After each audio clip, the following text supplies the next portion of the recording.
We are done the Elite Eight. We have a Final Four set. This is Locked On Bracket Mayhem. I am Josh Neighbors, the host of Locked On Big 12. Joining me tonight, Ben Stevens, the host of Locked On Big 10, and also Bryan Brown, the host of Locked On Utes, guys. We had 4 Elite Eight games over the course of the last 2 days, and normally we have to wait a full week to the Final Four. We have only 5 days or 4 or 5 days away now. But we just watched UCLA and Michigan and what we described before as one of the more entertaining bad games that you will see. I'll go to Bryan first. Bryan, it was looking bad for the Pac-12 here in this kind of stretch. Oregon State did not look good yesterday. We'll get to that in a second. USC got dogged tonight, and then UCLA got off to a rough start, but Johnny Juzang had something to say about the Bruins' chance to go to the Final Four. Tremendous win for them tonight over number 1 seed Michigan. I was nervous that I'd put the jinx on the Pac-12 in this run for the money that they're making this year by choosing against every single team. I thought of all the teams, it was least likely that UCLA was the one that was going to escape with a win. And here they are, the one that makes the Final Four. And like you said, it was Johnny Juzang down the stretch that really marched the team down there. And this was the epitome of a Mick Cronin team, right? Tough defense, slow the game down, make it as absolutely ugly as possible, because I think that's the only way that UCLA could really hang with Michigan, and they escaped with the win. But goodness, didn't they give Michigan plenty of chances to try and snatch it away? Yeah, there were plenty of opportunities. And Ben, one thing I want to say before this is that I thought Michigan would be KO'd a lot earlier without Isaiah Livers. I think the fact they found some kind of form without him speaks to how good the coaching was this year, and just kind of speaks to the quality of the team. So while they lost tonight, I think they showed a lot more than people thought they would without Isaiah Livers. Josh, I actually thought Michigan had the makeup of a team that even without their second leading scorer, one of their veteran leaders, would be okay having that absence in this NCAA tournament because they play such a team brand of basketball. We saw that in the first 3 games in the Big Dance when they assisted on 60 of their 83 made field goals and Mike Smith in full control of that offense. We did not see that against UCLA tonight. I thought this was one of the games where they missed Isaiah Livers the most. I think Franz Wagner looked incredibly out of sorts, even the offense in general at times without Mike Smith on the floor. Eli Brooks looked a little disjointed. I think this is where they missed Isaiah Livers and his ability to create offense on his own. I thought they got almost a little too reliant on going down to the block to Hunter Dickinson, who struggled to go to his right pretty much the entirety of the game. So it was an interesting game plan, a disjointed Michigan offense, a really ugly game that ended in 100 total points between the two teams, both teams under 1 point per possession, according to Kenneth Pomeroy. So an ugly game and not the way Michigan fans wanted this season to end. Yeah, not at all. But, you look at this game, and this was not what we expected. I mean, 2 teams that had found ways to score throughout the course of the tournament. And, Bryan, I actually thought Hunter Dickinson was going to be a big problem for them. I think the line that we're going to look at for the Gonzaga versus UCLA game is so high because Vegas is concerned with how will UCLA guard Drew Timme. And I thought tonight, though, they got a big man in Hunter Dickinson, and they probably handled him pretty well for the most part. Yeah, they did. And I think a lot of it is that they play good team defense for the most part. And you see guys that rotate well. Jaime Jaquez has been kind of the shooter for the team, but he described himself as an all-everything guy, and he really does do a little bit, even though he doesn't look like he's the most athletic defender. You've got Cody Riley down low, who's done a good job, even though he's a little bit undersized. He uses his strength to his advantage, and it's going to be interesting how that matches up against Timme from Gonzaga. And the other part of it too is that Gonzaga just has so many playmakers on the floor that you have to wonder if UCLA is going to be able to stay in those rotations and stay with guys as they whip that ball around. And also, who do you use to guard Jalen Suggs? I think Tiger Campbell's one of their better defenders, but that's a big time size matchup and athletically as well. And let's be honest, nobody's really been able to guard Suggs all year. So it's just a very difficult task for UCLA, but so was making the NCAA tournament. And Here they are in the Final Four. Ben, this was a really interesting matchup for one reason I thought was, the entire year, I think Juwan Howard he's going to win National Coach of the Year, in my opinion. And then we had also Mick Cronin, who's probably been doing the best coaching job in the last month of the season. I think there is something to be said that we should appreciate what each one of these coaches has done. Yeah, absolutely. I mean, Mick Cronin has taken some of that Midwest feistiness and brought it out to Hollywood and Westwood, and you can see that in the way his team plays. UCLA has won games late in this NCAA tournament. You go back to the first four when they were down 5 with 90 seconds left against another team from the state of Michigan and the Spartans of Michigan State, and they found a way to force that game into overtime and exploded in overtime and won that game. You could look at the same way when they battled with Alabama late in that second half to get into overtime. Yes, it was an Alabama tying 3 at the buzzer that forced it into that extra session, but then UCLA in that overtime session was the far superior team. And today against Michigan really was able to battle late and win games and not allow Michigan to get all that many quality looks, at least the way they wanted to, although you could argue Franz Wagner, a very quality look. You could argue that Mike Smith, a very quality look, but UCLA has battled. They've been gritty, and there's a reason they have gone from the first 4 to the final 4. All credit to them. I've been down on UCLA, even heading into the NCAA tournament, questioning their qualifications for making the big dance. And every step along the way, they have made me put my foot in my mouth. And here we are again, knocking out the final Big Ten team from the NCAA tournament and clinching a berth in the final 4. All credit to Mick Cronin. Juwan Howard did a great job adapting without his player in Isaiah Livers and finding a team formula that worked. I thought they had a great blueprint against Florida State. Tonight, struggled a little bit against UCLA. And again, I think they were a little too reliant on Hunter Dickinson in that second half. I think they needed to space the floor a little bit, and I think it cost them at the end. But overall, a great year for Juwan Howard in his second year to get an undermanned Michigan team even to the Elite Eight. The other game tonight, I was excited to see. I thought it actually had a chance to be close. It was not. Gonzaga put the press on, literally and figuratively, in the beginning of the game, and they turned over USC and got up early and never looked back. This was a game, Brian, I thought could be close. I thought the length of Evan Mobley would be something that would be difficult to handle. The length of all of USC. Drew Timme must have handed Evan Mobley maybe his most humbling experience in his basketball career tonight, I think. I think we saw the inexperience with Evan Mobley, and for sure the talent is there. And at times he looks like a 7-footer that really doesn't even know how good he is at basketball because the athletic ability is just so superior. But this USC team always kind of relied on talent throughout the year. I won't say that they coasted because it's a good basketball team. They play good defense. They play mostly pretty well together, and I think the parts kind of fit together. They really do have that massive front court, and I think that's really gotten them most of this distance. And then they hit just an absolute buzzsaw with Gonzaga, and they just bulldogged them all up and down the court. And Gonzaga played like a team that they've been all year. They are possessed. They won a title. This team wants to prove how good they are. Jalen Suggs seems like the perfect kind of 5-star fit for this program. And you add that kind of talent to the guys like Corey Kispert and Timme and everybody else on this roster, Ayayi, it just – and it's just, I mean, the crazy part about it is they have so much depth and they play so well together and they can execute so many different things. And I think it's a major credit to Mark Few that he made USC look silly and they didn't know how to deal with the pressure and they never really recovered. And that's as much the mental game as it is the physical one.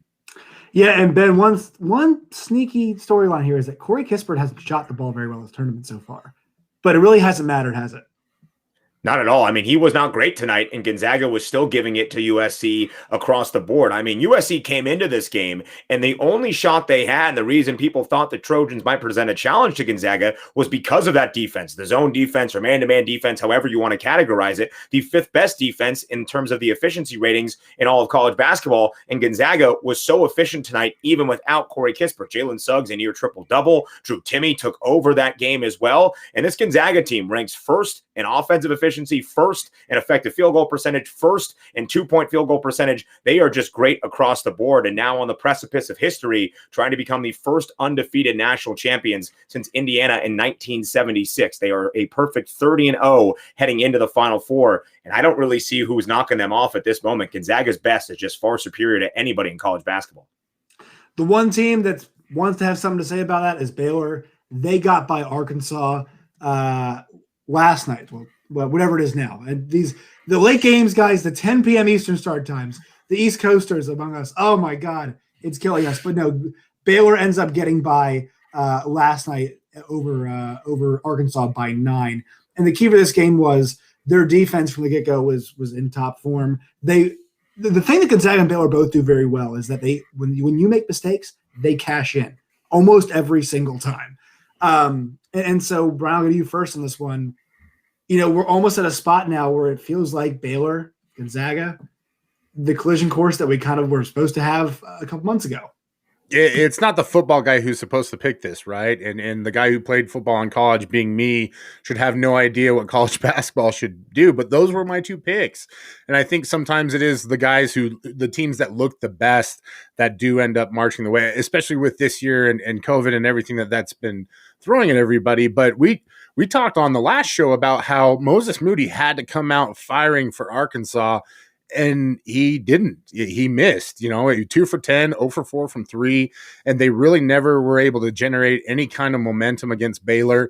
And like you said, they're one of those programs and one of those teams that when they get on top of you and they just suck the life out of you, that's it. Like it is the slow, steady burn of making every mistake you make pay. And then, they're on their way to the Final Four. And Ben, much like Gonzaga, we mentioned Corey Kispert hasn't been playing well. Last night, Davion Mitchell's in foul trouble. Well, Jared Butler and Maceo Teague were both there to pick up the slack. I mean, I think Davion was plus 16 because they were up 16 about in the first 8 minutes of the game. Gets foul number 2, has to go to the bench, and they still weathered that storm. And that Arkansas run, we know Musselman's teams. They're Nevada, Arkansas. They get down double digits, and then they come back. And it's, can you weather that storm? And I never felt that nervous. Even when it got down to 4, still felt like Baylor was in control. It was like they knew what they were up against and they knew how to handle it. And that's kind of the mark of a great team, isn't it? I completely agree with you. I think really good teams have an ability to sustain runs from their opponents. They might allow their opponent to get close, but they always have an answer when it comes down to it. And I think we saw that last night in Baylor's talented wings. Davion Mitchell, not great scoring the ball last night, but was tremendous defensively against those Arkansas perimeter players as well. And Maceo Teague picked up the slack, 22 points, leading the way, 50% from the field. And I think it was encouraging for Baylor to start shooting the ball better from 3 again. They really struggled against Villanova in the Sweet 16, just 3 of 19 from deep. Last night, 8 of 15. They were the best three-point shooting team in the country coming into this weekend. So for them, that is a huge portion of their game. And any great team, as we mentioned, whether it's Gonzaga, who doesn't make any mistakes, and if you do, they take advantage. Baylor is the same exact way, turning Arkansas over 15 times on Monday night and really being able to withstand any run Arkansas made. I was watching that game, and every time it got to 6 or 8 or even 4, like you mentioned, Josh, I was never too worried because I thought that would be the absolute precipice of where Arkansas was able to get in that game. I thought Baylor would hold on to the lead for pretty much all 40 minutes, and we saw that out of the Baylor Bears. And that defense, by the way, Josh Neighbors, looks a lot more like it did pre-COVID pause than it did in the month of March. Well, it's a big thing to mention. Matthew Meyer talked about this a lot, and he said, look, we practiced once since the COVID break until the end of the Big 12 tournament. And he said that loss to Oklahoma State was probably the best thing for them. Talked about how aggressive their practices were, and they looked like that. And I love the second half against Villanova. They were not making threes. They drove the ball into the paint, and they took it right at a bigger team than them and did very well. Let's talk about the team they're going to play. Houston gets an ugly – I'm not going to say it's awful, but an ugly win, 67-61 over Oregon State. It felt like Oregon State had no business being in that game, and they were within a possession there towards the back end. Brian, I mean, regardless of this result, Wayne Tinkle deserves so much credit because Corvallis, not a place easy to win in football or basketball, and he took a team to the Elite Eight. This was very impressive, but they came up just short in this one. They did, and it was a team that was really on the rise in the Pac-12 at the end of the year, winning 6-7, and then storming their way into the tournament through the actual Pac-12 tournament. They weren't on anybody's radar, and they found some guys through the portal. Warith Al-Letitia is a guy that stepped up and has really developed as the year came along, and he struggled against Houston. We thought that might happen. They didn't really get the scoring that they were expecting. Jaron Lucas struggled. Just not a great shooting night altogether from Oregon State, as they were only 37% from 3. And that Houston team is just ferocious, and they still gave them opportunities at the end of the game. And I think that's the hallmark of the really great teams, is when you can take advantage of those late game opportunities. We saw that Michigan struggled with that tonight. Oregon State did the same thing when Houston gave them a few chances to get back into it, and they just couldn't overcome it. And it did. For the Beavers, it felt like this was inevitable. But you mentioned Wayne Tinkle, like the way that he's built up this program and got them competitive, and this will springboard him and the rest of his program forward. And he's a guy who deserves it. He's worked and grinded up there in Corvallis. And like you said, it is a tough place to win, but they're starting to see a lot of success with he and Jonathan Smith on the football side of things. Yeah, and Ben, I know people in Big Ten country have some feelings about Kelvin Sampson. But this team, Bryan said it, ferocious. The way they attacked the glass, they knew exactly what to do to zones. Zones, there's no box out assignments, right? Because guys, the way it works is you're in a zone. And so they knew that, and they attacked the glass. Double-digit offensive boards in both their last two games against Syracuse and then against Oregon State. They're not fancy, but they know how to be ferocious, like Bryan talked about. And that showed up, and they've earned this Final Four trip. Houston had 19 offensive rebounds against Oregon State last night. Their best offense, because really shooting the ball is not the Cougars' strength, is getting those misses and having a second or third or fourth chance on every single time they take a trip down the floor. And that defense is really their calling card. And Kelvin Sampson said it himself. Even when we know we're going to struggle offensively, we can rely on that defense. The 61 ugly points that Oregon State put up last night against the Cougars, the high that any opponent has scored in the 4 games against Houston in the NCAA tournament. They have been outstanding defensively, clamping Syracuse to 46, Rutgers to 60, and Cleveland State in the opening round to 56. They have been so good defensively. That is the calling card for Houston. It might benefit them against Baylor, but I just don't see the offense being enough against the Baylor Bears, and I know we'll dive into some of those Final Four matchups here in just a minute. Let's do it right now, guys. Let's talk about it. We got 2 Final Four games right here, and so Houston and Baylor. And Ben, you bring up a great point, because Houston feels a little bit like Baylor, Diet Baylor, kind of in a way. They're aggressive, they pressure you, and for them, they want to put the onus on you. The same way Baylor did against Arkansas, and Arkansas couldn't stand up to it late in that game last night. Had chances, but couldn't do it. Houston also did the same thing against Oregon State. Gave them chances, they couldn't do it. So this line is 5. It feels really low to me. It feels really, really low. Ben, I'll go to you first. This feels, but the way Baylor's playing right now, like this is the easiest bet, in the tournament, it feels like at this point in time. I completely agree with you. Listen, I've been very down on Houston this entire NCAA tournament because of the lack of offensive production. I thought Rutgers was going to upset them in the round of 32, and I hold on to this day with the Big Ten ties in my heart. Rutgers should have won that game up 9 with under 5 minutes left and didn't attempt a single free throw all the second half and decided to play just halt ball, all standing around the perimeter. Terrible execution late game for Rutgers against Houston. But Houston hasn't really impressed me offensively. And when you're playing a team as complete as Baylor on both ends of the floor, you can't just lock down defensively because Baylor has way too much talent. Dejan Jarreau for Houston has been incredible, and he has taken the leading scorer away in the first 4 games for Houston in this NCAA tournament. But okay, who are you going to take away? Jared Butler? All right, Maceo Teague and Davion Mitchell. They'll have good games. Okay, you want to take away Davion Mitchell? Jared Butler and Maceo Teague will go off. So I think there's too much talent for Baylor here to just be completely nullified by this Houston Cougars team. And I think 5 points is not nearly enough. But hey, the smartest mind in all of college basketball, Kenneth Pomeroy, predicts this game right now. Baylor only winning by 1, 72-71. So maybe there's some value there. I don't see it. I think Baylor could easily win by double digits. I'm with you. What do you think, Bryan? Yeah, I don't know what the odds makers see in this one in keeping that line so close. And I'm not going to argue with Ken Pomeroy, especially being that he is a Utah resident. But this does feel like a game that does tip in Baylor's favor without a doubt. They just have so many weapons. And Houston beats you with toughness and grit, and that can only get you so far. They've got to shoot lights out in order to beat Baylor, and I don't know how you do that. Like Baylor they're built to stop you, and when it comes to kind of the similar styles of play and everything like that, I think it's usually the more athletic, the more talented team that wins out in those, and that in my mind is without a doubt Baylor. Yeah, this is a matchup for Baylor that's pretty good. The one bugaboo for Baylor is if you've got a tall guy, and I literally mean just tall guy, it's a problem because Mark Vital and Flo Thamba have some issues with that. Houston doesn't have a whole lot of size. They've got aggression and some moderate height, but not something that, like try to out-tough Mark Vital. You can't. So I like Baylor's chances in this game from that perspective. If they mind their P's and Q's, which I'm sure with a few days of prep, they'll be able to. This is a veteran team, and they will not, overlook anything coming to this game. A whole lot of Quentin Grimes on second and third chances was their offense for Houston against the zone. And I don't see that working a whole lot. Let's go to the next game, guys. So I'm saying I'm with you guys on this one. All right, UCLA Gonzaga, man. 13.5, like, hell yeah. Really glad UCLA is here. But Gonzaga, I mean, Drew Timmy's like the player of the tournament so far, right, Ben? I mean, Drew Timme is the most outstanding player in the 2021 NCAA tournament so far.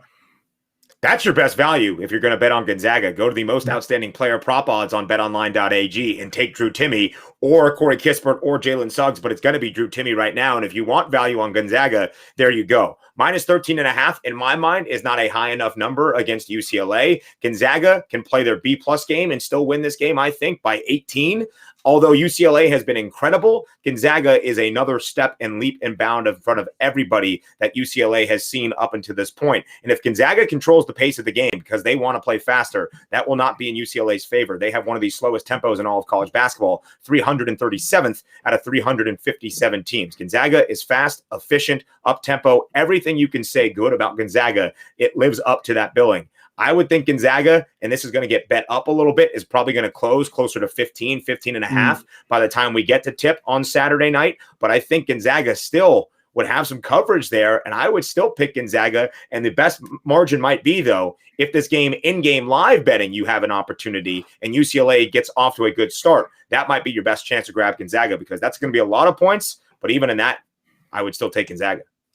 Brian, what is UCLA's path to? I'm not even going to say victory. I'm going to say coming close because respectability. Path to victory is generous. Yeah. I feel like. What do you think, Brian? Flying in Bill Walton, that's going to be your best bet at this point.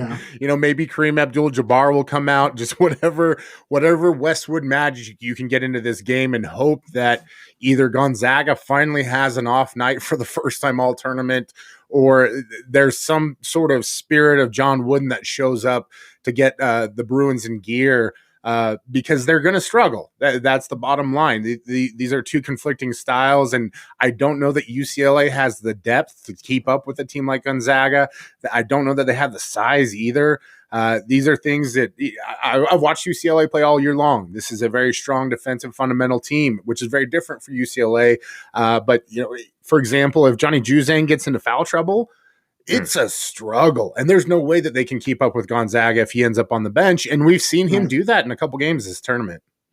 Also, Josh, just to jump in real quick, good. Johnny Juzang has had some right ankle issues. We saw him miss some time against Michigan State, against Michigan on Tuesday night as well. I do want to say the only shot Gonzaga has of losing to Michigan State or even having that game be close, Johnny Juzang is going to have to make 33 pointers. I mean, score probably 75 points for Gonzaga and UCLA to be tight. One final betting trend as you approach the Final Four, 12 games between the Sweet 16 and the Elite Eight. 9 of those went under the total. One of those 3 games that went over was the overtime game between Alabama and UCLA. So unders are the trends so far in this NCAA tournament. Yeah, I'm with you on that. Yeah, I'm totally there with you. Guys, it looks we're all picking Gonzaga and Baylor. We're getting the game that we're supposed to get. I believe it was back in Indianapolis. Ironically enough, Indianapolis back in November and December, whenever it was. That's where we're heading. Want to thank Ross Jackson, first of all, our producer. Excellent job tonight. Thank you, Ross. We love you so much. Heart. Also, Locked On Big 12, Locked On Big 10, which is where Ben Stevens is, Locked On Utes, which is where Brian is, and also we've got Locked On Zags, which is new to the Locked On Podcast Network. We've also Garrett Ross as well, Locked On Baylor. Stephen Carr, Locked On Zags, Garrett Ross, Locked On Baylor. Want to thank our friends at Bet Online getting those lines up wicked fast for us tonight on the show. We will see you guys after the Final Four games have happened in some variation. We will have a show for you, some reaction coming up for the national championship game, some review of the Final Four, some preview of the national championship game. Ben, Brian, this was awesome, man. Always good seeing you guys. Nothing better than getting to talk ball with you guys, especially after some basketball. I mean, that's what it was, right? I think. Not great basketball, but basketball. Yeah. We had hoops. Hey, the Big Ten is done. I just get to be a fan of the NCAA tournament. That's all.